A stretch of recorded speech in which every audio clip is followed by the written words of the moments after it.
খানাদার জমিদারি আমি পাই না তাহার হুকুম জারি, সে ঘর খানাদার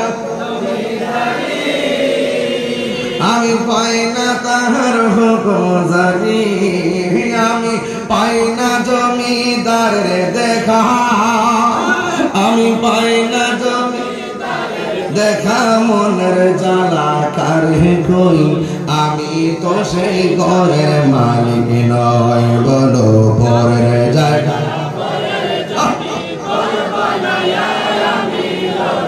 আমি তো সেই ঘরের মালিক।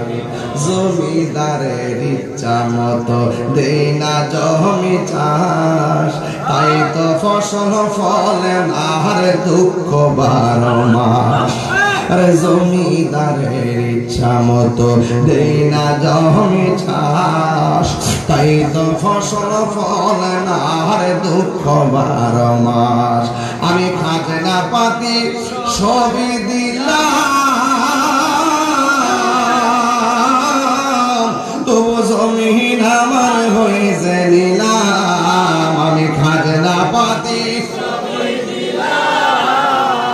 তবু জমিন আমার হয়েছে নিলাম। আমি চলি যে তার মন জোগায়া, আমি চলি যে তার মন জোগায়া, তাকে না মেলে না সই, আমি তো সেই ঘরের মালিক নয়, বলো পরের জায়গা পরের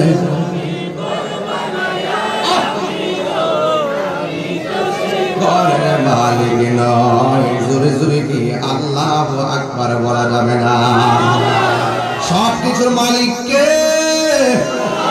আমার আল্লাহ আমিনু বিল্লাহি ওয়া রাসূলিহি,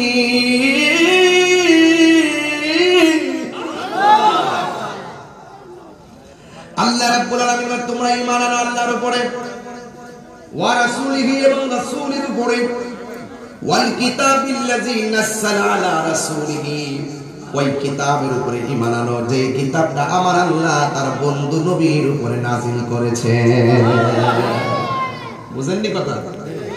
এরপর আমরা আল্লাহ বলেন ওয়াল কিতাবিল্লাযী আনজালা ফীহি আনজালা মিন ক্বাবল, হ্যাঁ আল্লাহ রাব্বুল আলামিন ওই কিতাবের উপরে ঈমান আনা লাগবে। আদম সফিউল্লাহ থেকে ঈসা রূহুল্লাহ পর্যন্ত যত আসমানি কিতাব আমার আল্লাহ নবীদের উপরে নাযিল করেছেন, সব কিতাবের উপরে আমাদের ঈমান আনা লাগবে। কথা বলেন ঠিক কিনা? কেন ঈমান আনা লাগবে? কারণ কিতাবটা যার উপরে নাযিল হয়েছে আদম নবী, যার উপরে নাযিল হয়েছে মুসা নবী, যার উপরে নাযিল হয়েছে ইউনূস নবী, যার উপরে নাযিল হয়েছে ইব্রাহিম নবী, যার উপরে নাযিল হয়েছে ইব্রাহিম নবী, যার উপরে নাযিল হয়েছে ইউনূস নবী, আমরা ওই নবীদের নাযিলকৃত কিতাবের উপরে বিশ্বাস করব, কারণ সব নবীরা তো আমার নবীর উপরে ঈমান এনেছে।